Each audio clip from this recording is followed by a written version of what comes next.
الحمد لله على الإسلام والشكر لله على الإنعام وأفضل الصلاة والثناء على النبي خاتم النباء وآله أهل النهى وصحبه وجنده أهل التقى وحزبه وهذه أرجوزة مفيدة ضمنتها فوائدا عديدا في فتنة المقبور حين يسأل وما أتى به النبي المرسل.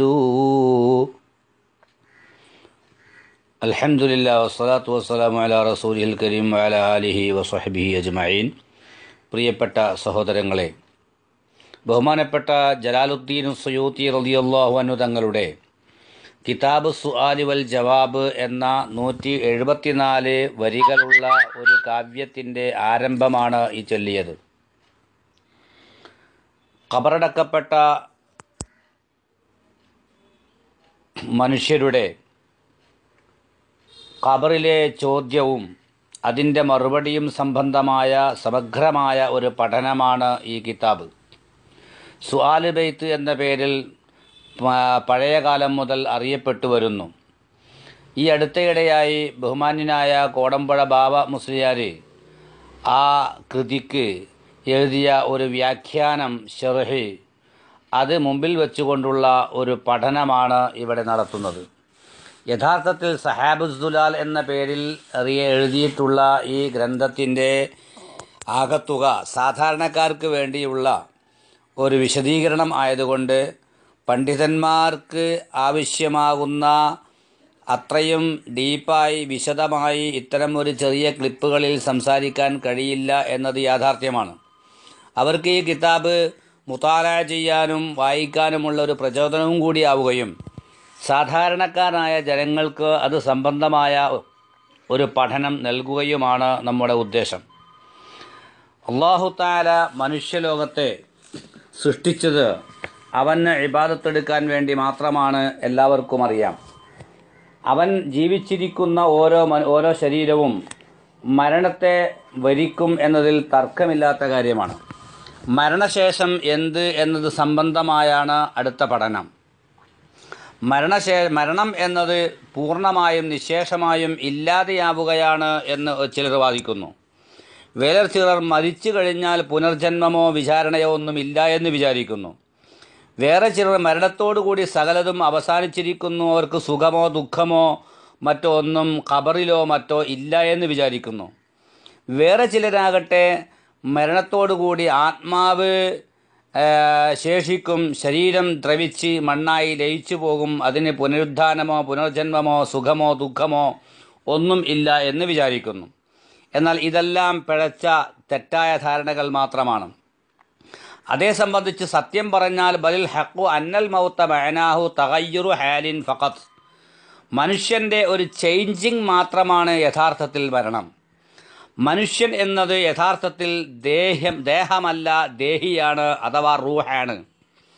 റൂഹ് വ നഫ്സിൻ വമാ സവ്വാഹ എന്ന ഖുർആൻ പറഞ്ഞ നഫ്സ്, റൂഹ്, ഖൽബ്, അഖല് എന്നീ പേരുകളിലെല്ലാം അറബിയിൽ അറിയപ്പെടുന്ന അതാണ് യഥാർത്ഥത്തിൽ മനുഷ്യൻ. ആ മനുഷ്യൻ്റെ ഒരു ചേഞ്ചിങ് മാത്രമാണ് യഥാർത്ഥത്തിൽ മരണം. അഥവാ ഒരു രോഗി മരിക്കുന്നതിന് മുമ്പ് ഒരു വാതരോഗിയാകട്ടെ, ആ വാതരോഗിയുടെ കൈകാലുകൾ, അവയവങ്ങൾ പ്രവർത്തനരഹിതമായി തളർന്നു കിടക്കുന്നുണ്ടല്ലോ, അത് പ്രവർത്തിക്കുന്നില്ല. അതേ സമയത്ത് അയാൾ ജീവിച്ചിരിക്കുന്നു, മരിച്ചിട്ടുമില്ല. ഇതുപോലെ ശരീരത്തിൽ നിന്ന് ദേഹത്തിൽ നിന്ന് ദേഹിയാകുന്ന റൂഹ് അങ്ങ് പിരിയുന്നതോടുകൂടി ആ ദേഹത്തിൽ ആകുന്ന കൂടാരത്തിലുള്ള പ്രവർത്തനം അവസാനിച്ചു, അതതിൻ്റെ വഴിക്ക് മറ്റൊരു ലോകത്തേക്ക് നീങ്ങി എന്നത് മാത്രമാണ് മരണം. മരണത്തെ സംബന്ധിച്ച് ആകത്തുക അത്രമാത്രമേ മനസ്സിലാക്കേണ്ടതുള്ളൂ. ശരീരത്തിൽ പ്രവർത്തിച്ചിരുന്ന ദേഹി അഥവാ റൂഹ് ആ ശരീരത്തിൽ പൂർണ്ണമായും നിശ്ചലമാക്കി, അതിനെ ചേതനയറ്റതാക്കി, അത് മറ്റൊരു ജീവിതത്തിലേക്ക് നീങ്ങിയിരിക്കുന്നു. റൂഹുകൾ ഒരു കാലത്തും മരിക്കുന്നില്ല, റൂഹുകൾക്ക് മരണമില്ല. എക്കാലത്തും അത് സുഖ ദുഃഖങ്ങൾ അനുഭവിച്ചുകൊണ്ട് ജീവിച്ചു കൊണ്ടേയിരിക്കും. യഥാർത്ഥത്തിൽ ഈ റൂഹിൻ്റെ പ്രവർത്തനങ്ങൾ നടക്കുന്ന കേവലം ചില ആയുധങ്ങൾ മാത്രമാണ് മനുഷ്യ ശരീരം. അതുകൊണ്ട് തന്നെ ആ റൂഹങ്ങട് പിരിഞ്ഞാൽ ശരീരം നിശ്ചലമായി, ചേതനയറ്റതായി. ഇനി അതിന് സുഖവും ദുഃഖമൊക്കെ വരണം എന്നുണ്ടെങ്കിൽ റൂഹ് തിരികെ വരണം. റൂഹ് പിരിയുന്നതോടുകൂടി രണ്ട് തരക്കുള്ള ചേഞ്ചിങ് ആണ് ആ റൂഹിന് സംഭവിക്കുന്നത്. ഒന്ന്, അതിൻ്റെ റൂഹിന് ഇഹലോകത്തുണ്ടായിരുന്ന ബന്ധങ്ങൾ, സുഹൃത്തുക്കൾ, കുടുംബങ്ങൾ, സ്വത്തുക്കൾ, സമ്പാദ്യങ്ങൾ, വീട്, കുടി തുടങ്ങിയിട്ടുള്ള സകല സുഖഭോഗ വസ്തുക്കളിൽ നിന്നും വേർപിരിഞ്ഞ വല്ലാത്തൊരു മനപ്രയാസവും ദുഃഖവും. ആ ദുഃഖം ഒരു നിലക്കും പരിഹരിക്കപ്പെടുന്നതല്ല.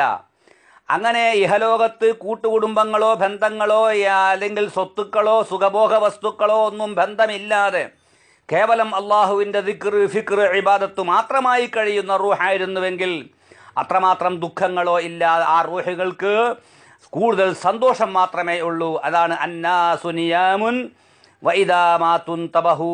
മനുഷ്യർ മരിച്ചവരാണ്, അവർ ഉറങ്ങിക്കിടക്കുകയാണ്. മരണത്തോടുകൂടി അവർ നല്ല ഉണർച്ചയിലേക്ക് എത്തുമെന്ന് പറഞ്ഞതിൻ്റെ താല്പര്യം അതാണ്. രണ്ടാമതായി റൂഹ് അനുഭവിക്കാൻ പോകുന്നത്, റൂഹ് ശരീരവുമായി പിരിയുന്നതോടുകൂടി അതിന് കൂടുതൽ കശ്വുകൾ ഉണ്ടാകുന്നു, കൂടുതൽ അതിന് തുറവടിപ്പാടുകൾ ഉണ്ടാകുന്നു, കൂടുതൽ ലോകത്തേക്ക് പ്രത്യക്ഷപ്പെടുന്നു.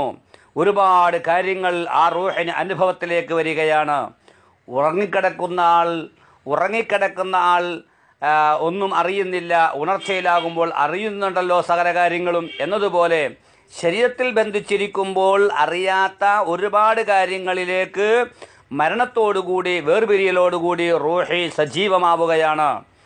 ആ സജീവതയിൽ ആ റൂഹി ജീവിതകാലത്ത് ചെയ്ത നന്മ തിന്മകളുടെ പ്രതിഫലങ്ങൾ അനുഭവിക്കുകയാണ്. അത് അനുഭവിക്കുന്നതിന് ഈ ശരീരത്തെയും കൂടെ കൂട്ടുപിടിക്കുന്നു. അതിനാൽ മരിച്ച് മറമാടുന്നതോടുകൂടി റൂഹിനെ ശരീരത്തിലേക്ക് മടക്കുകയും മറ്റൊരു അദാബ് ആ റൂഹ് അനുഭവിക്കുകയും ചെയ്യും. അപ്പോൾ ചുരുക്കത്തിൽ ശരീരത്തിൽ നിന്ന് റൂഹ് വേർപിരിയുന്നതോടുകൂടി രണ്ട് വിധത്തിലുള്ള സുഖദുഃഖങ്ങളിലേക്ക് ആ റൂഹ് ചെന്ന് പതിക്കുകയാണ്. ഒന്ന്, കൂട്ടുകുടുംബങ്ങളുമായും സ്വത്തുമായൊക്കെ കൂടുതൽ ബന്ധപ്പെട്ട് ജീവിച്ചിരുന്ന റൂഹായിരുന്നുവെങ്കിൽ അതുമായി പിരിഞ്ഞ് ഏകാന്തമായതിലുള്ള സങ്കടം, തീർത്താ തീരാത്ത സങ്കടം. രണ്ടാമതായി, ജീവിതകാലത്ത് ചെയ്തു വച്ച തിന്മകളുടെ ശിക്ഷകൾ. ആ ശിക്ഷകൾ ഒരുപക്ഷെ അല്ലാഹു തആല ആ റൂഹിന് പൊറുത്തു കൊടുത്തേക്കാം. എന്നാൽ മറ്റുള്ളത് തീരെ പൊറുക്കപ്പെടാത്തതാണ്. ഒരു രാജാവിൻ്റെ അഭാവത്തിൽ രാജാവിനെ ഭയന്ന് ജീവിച്ചിരുന്ന ജനങ്ങൾ രാജാവ് കൊട്ടാരം വിട്ടെവിടെയോ പോയ തക്കത്തിൽ ഒരുപാട് തിന്മകളും തെറ്റുകളും ഒക്കെ ചെയ്തു. രാജാവ് തിരിച്ചു വന്നപ്പോൾ ഒരു ദിവസം ഒരു ഗ്രന്ഥം ആ ഓരോ വ്യക്തിയെയും വിളിച്ചു കൊടുക്കുന്നു, ഒരു റെക്കോർഡ്, ഒരു ഫയല്. ആ ഫയലിനകത്ത് ഈ വ്യക്തികൾ ചെയ്ത ഓരോ അണുമണിത്തൂക്കം കാര്യങ്ങൾ രേഖപ്പെടുത്തിയിട്ടുണ്ട്. അപ്പോൾ ആ രാജാവിൻ്റെ മുമ്പിൽ പരസ്യമായി നാണിക്കുന്നത് പോലെ റബ്ബിൻ്റെ മുമ്പിൽ അദാബ് ഇറങ്ങുമ്പോൾ, ഖബറിലെ ശിക്ഷ ഇറങ്ങുമ്പോൾ ആത്മാക്കൾ നാണിച്ചു പോകുന്നു. ഇതാണ് ആത്മാവും ശരീരവും തമ്മിലുള്ള ബന്ധം.